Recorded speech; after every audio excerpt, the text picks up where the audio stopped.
एक समय की बात है। एक गांव में एक भूतिया घर था। गांव वाले डर से उस घर के आसपास नहीं जाता था। गांव वालों का मानना था कि उस घर में एक जादूगर लड़की की आत्मा रहती है। एक दिन गांव के कुछ साहसी बच्चे उस भूतिया घर में जाने का और उस घर में घूमने का फैसला किया।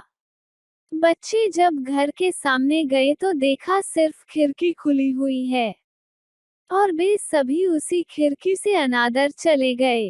वे अंधेरे में घर के अंदर घूम ही रहे थे कि अचानक से खिड़की बंद हो गई। यह देखकर सारे बच्चे डर गए।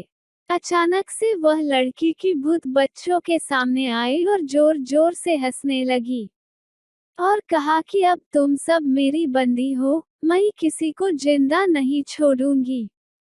बच्चों को डर के मारे कुछ समझ नहीं आ रहा था, लेकिन फिर भी वे हिम्मत नहीं हारे और सब एक साथ मिलकर बाहर निकलने का रास्ता ढूंढने लगे। ढूंढते ढूंढते एक बच्चे को एक पुरानी किताब मिला, जो कि एक जादुई किताब था और उस किताब में एक जादुई मंत्र लिखा था जिसके उच्चारण करने से वह भूत घर से दूर भाग सकती थी। बच्चों ने मिलकर उस मंत्र को पढ़ना शुरू किया। अचानक से एक रोशनी घर के अंदर आए और उस भूत को साथ ले गई। भूत के घर से बाहर जाते ही घर के सारे दरवाजे और खिड़कियां अपने आप खुल गई और बच्चे दौड़कर बाहर निकल आए।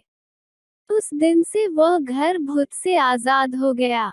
गांव वालों ने सारे बच्चों के साहस की तारीफ की और सबको इनाम भी दिया।